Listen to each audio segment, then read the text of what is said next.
जय श्री राधा कृष्ण। भक्तों, क्या आप जानते हो कि एक ऐसा महीना आने वाला है जिसमें किया गया एक छोटा सा दान भी अक्षय पुण्य फलों की प्राप्ति करवा सकता है। इस महीने में सच्चे दिल से निभाया गया एक छोटा सा नियम भी हमारी अधूरी मनोकामनाओं को पूरी करवा सकता है। तो जरा सोचिए, अगर हम इस मौके को छोड़ देते हैं तो हमारा कितना बड़ा नुकसान हो सकता है। आज की वीडियो में हम चर्चा करने वाले हैं इस पावन पवित्र फलकारी वैशाख महीने के बारे में।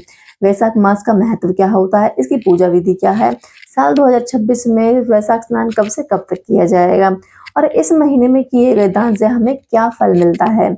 इसलिए वीडियो को लास्ट तक जरूर देखना। तो चलिए चर्चा शुरू करते हैं। देखो, हमारा हिंदू नववर्ष चैत्र मास से प्रारंभ होता है। जैसे इंग्लिश कैलेंडर के अकॉर्डिंग नया साल 31 दिसंबर के बाद 1 जनवरी से प्रारंभ होता है, उसी प्रकार हिंदू नववर्ष चैत्र मास से प्रारंभ होता है। तो उसके हिसाब से वैशाख मास साल का दूसरा महीना होता है। देखो, वैशाख मास को बहुत ही पावन पवित्र फलकारी, बहुत ही जल्दी इच्छाओं को पूरा करने वाला, भगवान की प्राप्ति करवाने वाला और भगवान को खुश करने वाला महीना बताया गया है। अगर आपकी कोई भौतिक कामना है या फिर आपकी कोई कलयुगी इच्छा है, आप भगवान की प्राप्ति करना चाहते हैं, तो सबसे सरल उपाय है वैशाख मास में स्नान करना। देखिए, वैशाख महीने को मधुसूदन मास या फिर माधव मास भी कहा जाता है। भगवान श्री कृष्ण ने इस महीने को अपना नाम देकर इसका महत्व हम सबको बताया है। महाभारत में स्कंद पुराण और पद्म पुराण में वैशाख मास का बहुत अच्छा वर्णन बताया गया है, जिसके अनुसार वैशाख मास विष्णु भगवान का बहुत ही प्रिय महीना है। शास्त्रों के अनुसार वैशाख मास में किए गए किसी भी पुण्य कर्म का हमें कई जन्मों तक फल मिलता है। वैशाख मास में सुबह सूर्य उदय से पहले स्नान करना बताया है। साथ ही अगर वैशाख के महीने में किसी भी तीर्थ स्थान पर या फिर गंगा स्नान किया जाए तो हमारे सभी संचित पाप खत्म हो जाते हैं। शास्त्रों में वर्णन आता है कि केवल 3 दिन के वैशाख स्नान से महापापी ने भी मोक्ष को प्राप्त किया। वाल्मीकि जी, जिनका आपने नाम सुना होगा, जिन्होंने रामायण लिखी थी, उन्होंने भी प्रभु कृपा वैशाख स्नान से ही प्राप्त की थी। साल 2026 में वैशाख मास का प्रारंभ हो रहा है 3 अप्रैल से और इसका समापन हो रहा है 1 मई को। लेकिन रहस्य की बात यह है, जब हम अपना वैशाख स्नान का नियम लेंगे तो हम 2 अप्रैल से लेंगे, क्योंकि हमारे जो पवित्र महीने होते हैं हम उसमें स्नान पूर्णिमा से करते हैं। यानी कि जैसे हम वैशाख स्नान कर रहे हैं तो हम चैत्र पूर्णिमा से ही अपने स्नान और व्रत का नियम लेंगे। तो 2 अप्रैल से हम अपने वैशाख स्नान का प्रारंभ करके 1 मई को समापन करेंगे और उद्यापन करेंगे। यही सबसे सही तरीका और शास्त्रों के अनुसार माना गया तरीका है। अब देखो, वैशाख का महत्व सुनकर हमें ये तो समझ में आ गया कि वैशाख का महीना कितना फलकारी महीना है और हमें इस महीने में कुछ ना कुछ जरूर ही करना चाहिए। लेकिन बहुत से लोग कहते हैं कि भगवान को प्रसन्न करने के लिए वैशाख का ही महीना क्यों, और भी तो महीने हैं। और कई लोग ये भी पूछते हैं कि क्या वैशाख स्नान करना मुश्किल है। तो मैं आपको बताना चाहूंगी कि देखिए, शास्त्रों में वर्णित भगवान विष्णु को 3 महीने प्रिय हैं, कार्तिक, माघ और वैशाख। अब देखिए, कार्तिक का महीना होता है जो वो अक्टूबर नवंबर में आता है और इसे त्योहारों का भी महीना कहते हैं। इसमें शादी का भी सीजन होता है और त्योहार जैसे कि हमारे मुख्य मुख्य पर्व होते हैं, दिवाली है, करवा चौथ, भाई दूज, गोवर्धन। और कार्तिक का महीना बदलते मौसम का भी महीना होता है, इसमें सर्दियां भी शुरू हो जाती हैं। तो देखिए, गृहस्थों के लिए कार्तिक महीने में स्नान करना और इसके नियम निभाना थोड़ा सा मुश्किल हो जाता है, क्योंकि शादी के सीजन होते हैं, हमें शॉपिंग करने के लिए भी जाना होता है, शादी भी हमें भी जाना होता है और त्योहारों की वजह से हम रात को लेट सोते हैं और सुबह हम जल्दी उठेंगे। तो देखिए, थोड़ा सा मुश्किल हो जाता है कार्तिक के नियम निभाना और कार्तिक का स्नान करना। वहीं देखिए, माघ का महीना होता है जो वो जनवरी के महीने में आता है और माघ के महीने में भयंकर ठंड पड़ती है। अब देखिए, माघ के महीने में तो गृहस्थों के लिए क्या, वैरागियों के लिए भी सुबह ठंडे पानी से स्नान करना बहुत ही चुनौती की बात हो जाती है। वहीं एक वैशाख का महीना ऐसा महीना है जिसमें कि गर्मी होती है और सुबह उठकर जल्दी स्नान करने में हमें कोई परेशानी नहीं होती है। वैशाख के महीने में हम सुबह जल्दी उठ सकते हैं, ठंडे पानी से स्नान कर सकते हैं, भगवान की पूजा करके मंदिर जाने में हमें कोई परेशानी नहीं होती है, क्योंकि ये पूजा पाठ के लिए बहुत ही उत्तम समय होता है। तो वैशाख मास में 4 बातें मुख्य होती हैं। सुबह ब्रह्म मुहूर्त में उठकर स्नान करना, पूजा करना, ज्यादा से ज्यादा माला जाप या फिर शास्त्रों का पाठ करना और चौथा है दान करना। चैत्र पूर्णिमा से वैशाख स्नान प्रारंभ हो जाता है और ये पूरे महीने चलता है। फिर हम वैशाख पूर्णिमा पर इसका समापन करके अपने स्नान का उद्यापन करते हैं। लेकिन बहुत से लोग क्या करते हैं कि वैशाख स्नान पड़वा या फिर प्रतिपदा तिथि से शुरू करते हैं, जो कि बिल्कुल गलत है। हमें ऐसे नहीं करना चाहिए। चैत्र पूर्णिमा पर हनुमान जयंती होती है और चैत्र पूर्णिमा का अपना विशेष महत्व होता है। देखिए, जब हम वैशाख स्नान चैत्र पूर्णिमा से प्रारंभ कर देते हैं तो हमें हनुमान जयंती और चैत्र पूर्णिमा का भी फल मिलता है। इसलिए हमें अपना वैशाख का स्नान चैत्र पूर्णिमा से प्रारंभ करके वैशाख पूर्णिमा पर समाप्त करना चाहिए और अपने स्नान का उद्यापन करना चाहिए। पद्म पुराण का कथन है कि वैशाख मास में प्रातः स्नान करने से हमें अश्वमेघ यज्ञ के समान फल मिलता है। इस महीने में सुबह सूर्य उदय होने से पहले स्नान करना चाहिए। गंगा नदी में, किसी भी पवित्र नदी में या फिर किसी भी तीर्थ स्थान पर, सरोवर में, तालाब पर या फिर कुएं पर स्नान किया जा सकता है। अगर किसी भी कारण से तीर्थ स्नान नहीं कर पाते हो तो घर पर रहकर ही नहाने के पानी में गंगा जल मिलाकर स्नान करें और स्नान करते समय पवित्र नदियों को अपने हृदय में धारण करके उनका नाम जपते हुए स्नान करें। आपने सुना ही होगा, लोग हर हर गंगे कहकर स्नान करते हैं।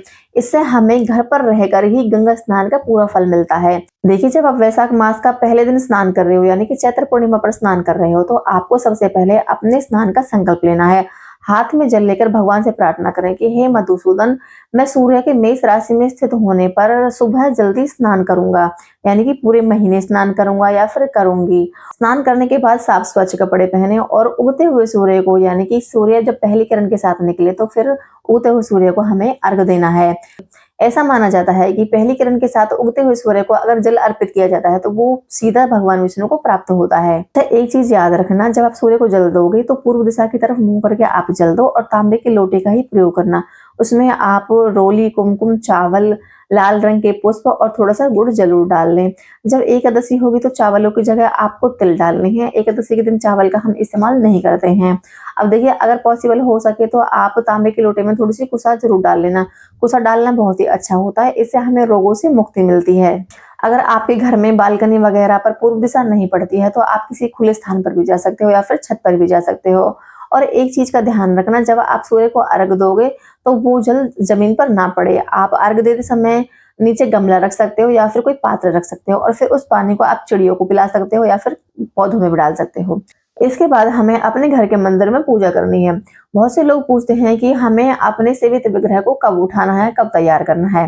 देखिए, अगर स्नान करने के बाद अभी सूर्य उदय नहीं हुआ है, क्योंकि हमारे पास काफी समय बच जाता है, हमारे पास दो ऑप्शन होते हैं।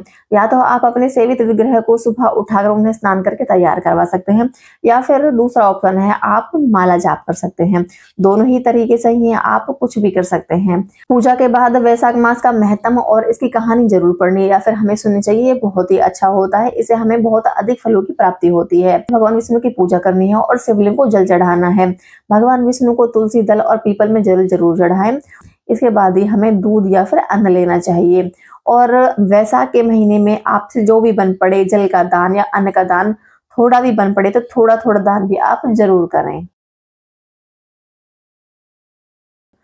अब मैं आपको वैशाख व्रत के बारे में बताती हूँ, लेकिन चर्चा शुरू करने से पहले मैं आपको बता देना चाहती हूँ कि वैशाख व्रत और वैशाख स्नान दोनों अलग अलग चीजें हैं।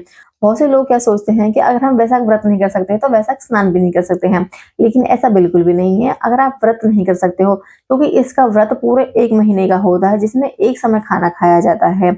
अगर आप व्रत नहीं कर सकते हो तो आप स्नान कर ले, इसमें कोई आपत्ति नहीं है। देखिए, वैशाख व्रत का मतलब होता है एक समय शुद्ध सात्विक भोजन करना और बहुत ही संयम से रहना। इसमें कुछ बातों का ध्यान रखना होता है, जैसे कि सूर्यास्त के बाद हमें अन्न नहीं खाना होता है और हमें अधिक से अधिक समय माला जाप और भगवान की पूजा पाठ में लगाना होता है।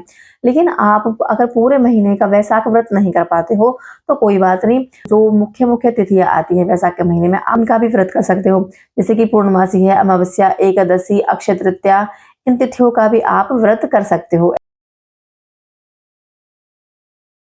अब हम चर्चा करते हैं कि शास्त्रों के अनुसार क्या दान करने से किन फलों की प्राप्ति होती है। प्याऊ प्याऊ सभी देवताओं, ऋषि मुनियों और पितरों को बहुत ही अधिक प्रिय होता है।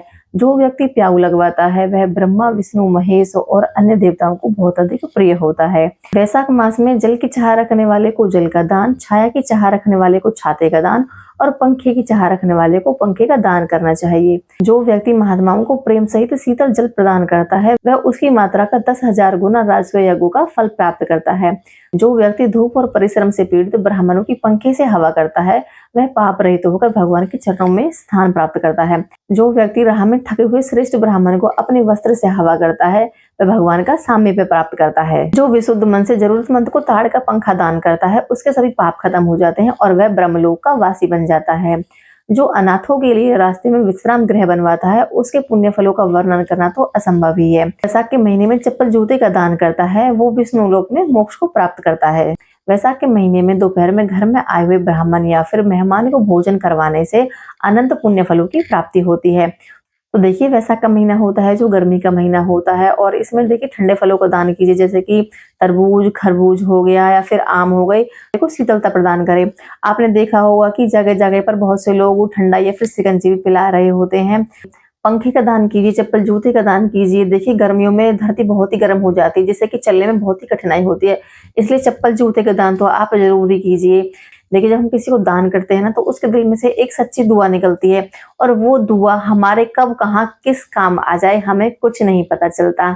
इसलिए वैसाख के महीने में आप जितना कर सको, ज्यादा नहीं तो थोड़ा, पर जरूर कुछ ना कुछ कीजिए। अभी से कहूंगी, अगर आपको अपना भाग्य बदलना है तो कर्मों का ऐसा तूफान लेके आओ जो भगवान को आपके भाग्य को बदलना ही पड़े। इसी के साथ मैं आशा करती हूँ कि इस वीडियो में दी गई जानकारी आपके लिए उपयोगी रही होगी, वीडियो आपको अच्छी लगी होगी। तो प्लीज वीडियो को लाइक करें, चैनल को सब्सक्राइब करें। अगर इससे संबंधित आपके पास कोई भी विचार, सुझाव या प्रश्न हो तो प्लीज हमें लिखें। ज्ञान बांटने से बढ़ता है, इसलिए वीडियो को ज्यादा से ज्यादा शेयर करें। Please like, share and subscribe. Thank you. Radhe Radhe.